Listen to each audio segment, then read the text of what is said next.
comme ni nga ko waxee journée mondiale des toilettes bés la boo xam ne dañ koy màggal ci àdduna sépp ñu ngi ko tàmbali en 2013 mais décision bi ñu ngi ko jël en 2001 Nations Unies mu ngi koy màggal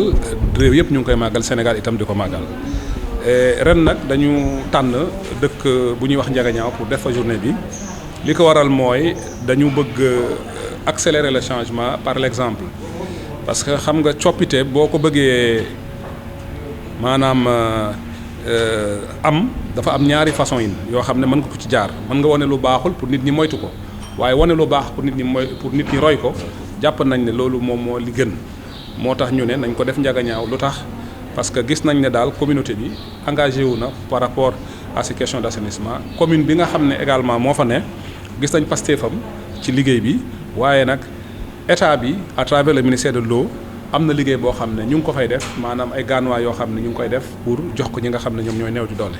lii nag la ñu bëgg a fësal wane ko parce que thème ren bi li mu indi mooy accélérer le changement mooy ñu baral jéego yi ba nga xam ne 2030 li ñu namm dinañ ko mën a am parce que 2030 li ci des bariwul te boo xoolee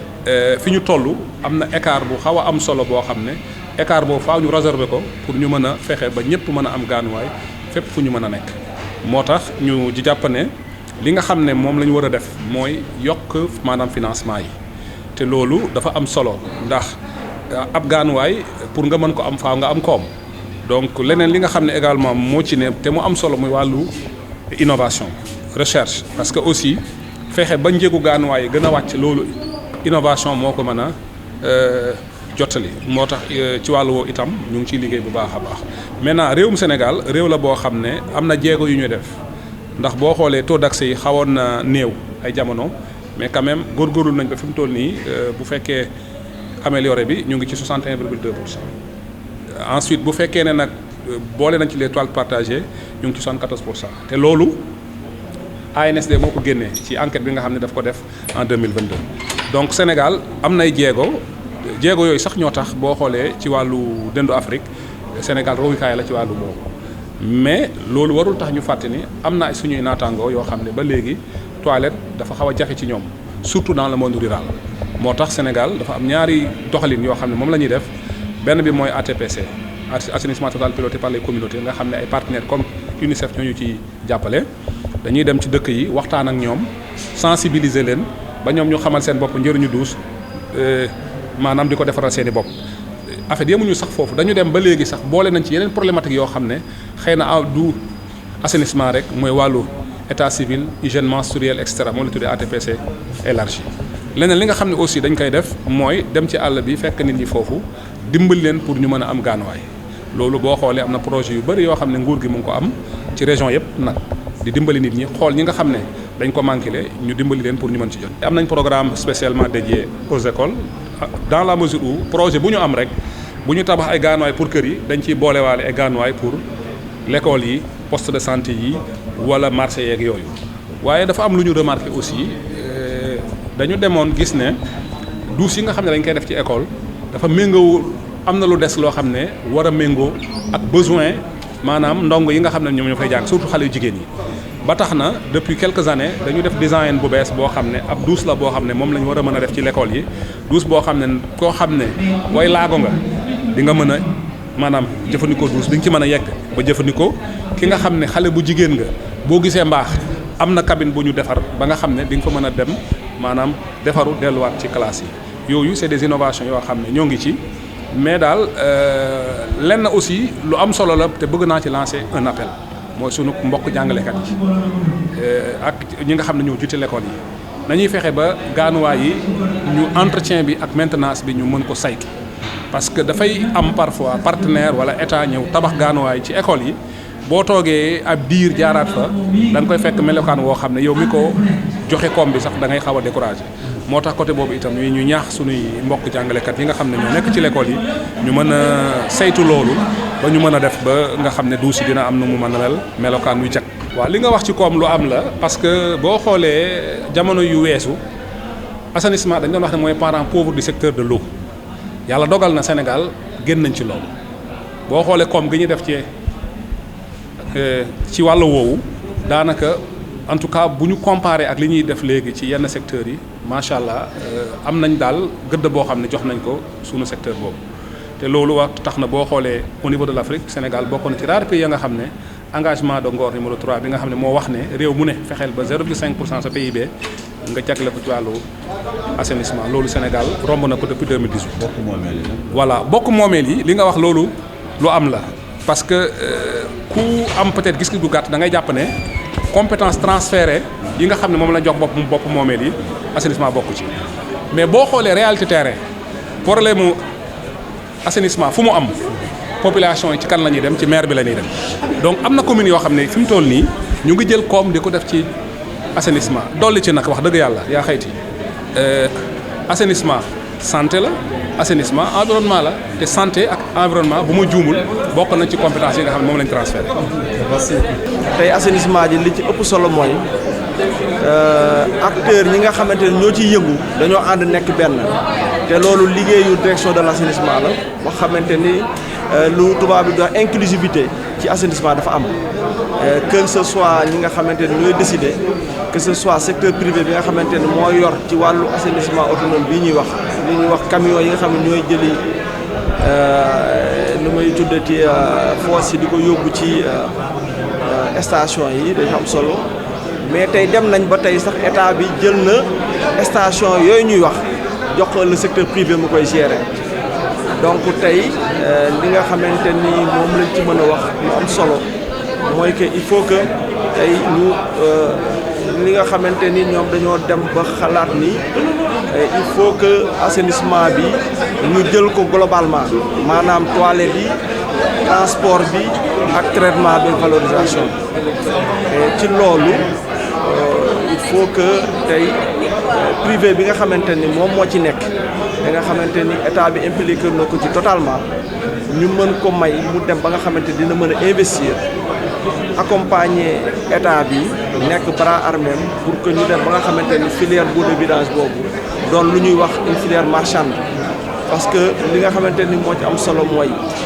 ñi ngi wax léegi ay économie circulaire ak yëpp mais pour ñu def ko il faut ñu am station yooyu muy jur ay engrais di jur ay nu mu tuddati courant yëpp parce que c'est possible technologie yi permettre na ko ba nga xamante ni filière boobu day doon loo xam ne day jur njariñ ba nga xam dina dem bay mën di financer problème toilette yooyu nga doon wax ak yeneen donc loolu tey mooy approche Sénégal te fépp fu ñu mënti dem ñu ngi jógee Namibie fépp fu ñu mënti dem dañuy ànd ak ñi nga xamante ne ñooy état bi ñuy accompagner privé bi pour accompagner acteurs yi pour permettre leen aujourd'hui ñu mën a jouer seen véritable rôle mooy def ba nga xamante ni nit ñi nekk ci cadre de vie bu sain ñu wàññi feebar yi aussi mu defar environnement ba nga xamante ni vraiment Sénégal day doon dëkk bi nga xamante ni day mucc ayib ci wàllu santé ci wàllu environnement. Je crois que aujourd'hui comme l'a si bien dit monsieur le directeur, aujourd'hui ce qui est important et ce qui est essentiel au niveau du secteur de l'assainissement, c'est que tous les acteurs se retrouvent maintenant. Aussi bien le décideur qui est l'État, aussi bien le secteur privé, aussi bien les ONG et même les financiers. Nous nous retrouvons pour discuter et aujourd'hui l'approche est plutôt une approche filière. Et avant on parlait des toilettes seulement, on parlait du transport seulement, séparément et on parlait du traitement. Mais maintenant aujourd'hui on a une approche filière, c'est-à-dire on essaie de régler la problématique de l'assainissement en liant tous les problèmes. Parce qu'aujourd'hui nous qui sommes au niveau de la collecte, nous jouons un rôle très important. Parce que c'est nous qui allons prendre les bouts de vidange au niveau des maisons et c'est nous qui les transportons au niveau des stations de traitement de bouts de vidange. Et là, un autre problème se pose. Nous félicitons beaucoup l'État par rapport à ce qu'il a fait sur les toilettes, sur la défécation à l'air libre, mais ceci a entraîné un autre problème au niveau du débordage. Donc voilà l'importance d'impliquer ce secteur-là, parce que dans un premier temps, ça nous permet aujourd'hui, par rapport aux problèmes qu'on rencontre au niveau du terrain, de revenir vers eux et de vouloir régler définitivement les problèmes d'assainissement. Et le véritable problème aujourd'hui, à part les problèmes des toilettes, c'est ce problème de manque de stations de traitement de boues de vidange. Et je crois que Thiès, où nous sommes aujourd'hui, est confronté à cette situation-là. Et nous travaillons d'arrache-pied pour qu'aujourd'hui on puisse permettre au secteur privé d'investir au niveau de la chaîne de valeur, mais surtout d'investir au niveau de ce maillon traitement et valorisation. Je voudrais, comme vous l'avez indiqué tout à l'heure, rappeler qu'effectivement l'année dernière nous avions tenu la journée mondiale des toilettes à Kaffrine. Cette année nous avons choisi la région de Thiès et plus précisément la commune de Ndiaganiao pour tenir cette journée qui est inscrite dans l'agenda des Nations Unies. Pourquoi ce choix? Parce que justement au niveau de Ndiaganiao, nous avons voulu montrer le changement par l'exemple. Le thème de cette année, c'est accélérer le changement. Et lorsqu'on veut accélérer le changement, il faut des modèles. Et aujourd'hui, au niveau de Ndiaganiao, nous avons vu un engagement des communautés par rapport à l'assainissement. Nous avons vu un engagement de la commune par rapport à l'assainissement. Et il y a aussi le fait que l'État du Sénégal, à travers ses projets et ses ressources internes, est en train de réaliser des toilettes au profit des populations diminuées dans cette zone. Donc ce sont toutes ces choses-là que nous voulons en tout cas promouvoir pour les montrer en exemple afin que les partenaires, la société civile, les collectivités territoriales puissent s'engager davantage pour que nous puissions à l'horizon 2030 atteindre l'accès universel. Maintenant, par rapport aux efforts que notre pays a eu à faire, il y a deux approches que nous mettons en œuvre pour accélérer les choses et aller vers l'accès universel. D'abord, il y a ce qu'on appelle l'approche ATPC, l'assainissement total piloté par la communauté. Il s'agit d'une approche de sensibilisation que nous menons en rapport avec certains partenaires comme l'UNICEF pour sensibiliser les communautés, les amener à comprendre les méfaits de la défécation à l'air libre et à s'engager à travers des plans d'action villageois pour mettre un terme à ce fléau qui a des conséquences très lourdes en termes sanitaires. L'autre approche que nous mettons en œuvre, c'est la subvention des toilettes. L'État du Sénégal, à travers différents projets, subventionne ces toilettes-là, parfois à 100%. Nous identifions les ménages dans le monde rural qui n'ont pas de toilettes et l'État vient en appoint pour les aider à disposer de toilettes. Aujourd'hui, si vous allez partout au Sénégal, dans toutes les régions pratiquement, nous avons ce type de programme que nous mettons en œuvre. Maintenant, tous ces efforts ont été faits depuis plusieurs années, nous ont valu quand même des résultats assez intéressants en termes de taux d'accès. Aujourd'hui, si on considère le taux d'accès à l'assainissement au Sénégal, nous sommes autour de 61,2%, taux d'accès amélioré. Si on y rajoute ce qu'on appelle les toilettes améliorées, les toilettes disons partagées, nous sommes à 74%. Donc c'est des chiffres quand même assez intéressants si l'on compare à ce qui se passe dans la sous-région ou bien en Afrique au sud du Sahara. D'ailleurs, vous me permettrez de rappeler que récemment notre pays a été distingué lors de la conférence africaine sur l'assainissement et l'hygiène comme étant le premier en Afrique de l'Ouest, mais également dans le peloton de tête au niveau continental par rapport aux engagements d'Angor. C'est un défi à portée de main, un défi quand même difficile. Parce que à côté de ce défi-là pour l'accès, c'est-à-dire pour résoudre le gap d'ici à 2030, il y a les questions de financement. Parce que, comme vous dites, comme on le dit souvent, l'argent c'est le nerf de la guerre. Mais quand même, nous sommes en train de travailler avec nos partenaires. Et le Sénégal fait partie des pays quand même qui a un système, un mécanisme de financement qui permet de mobiliser beaucoup de financement, beaucoup de ressources pour les toilettes. Et même au niveau interne, au niveau ministériel, si vous regardez les perspectives en termes de projets partagés entre l'Office national de l'assainissement et la direction de l'assainissement, au cours des 5 prochaines années, nous envisageons de faire pas moins de plus de 50 000 toilettes. Et on peut aller jusqu'à 70 000 dans le portefeuille de nos projets qui sont, disons, dans le pipe. Maintenant, à côté, on a la société civile, les partenaires autres qui peuvent aussi apporter leur pierre à l'édifice. Nous pensons que quand même d'ici là, nous aurons fait des progrès beaucoup plus importants. Oui,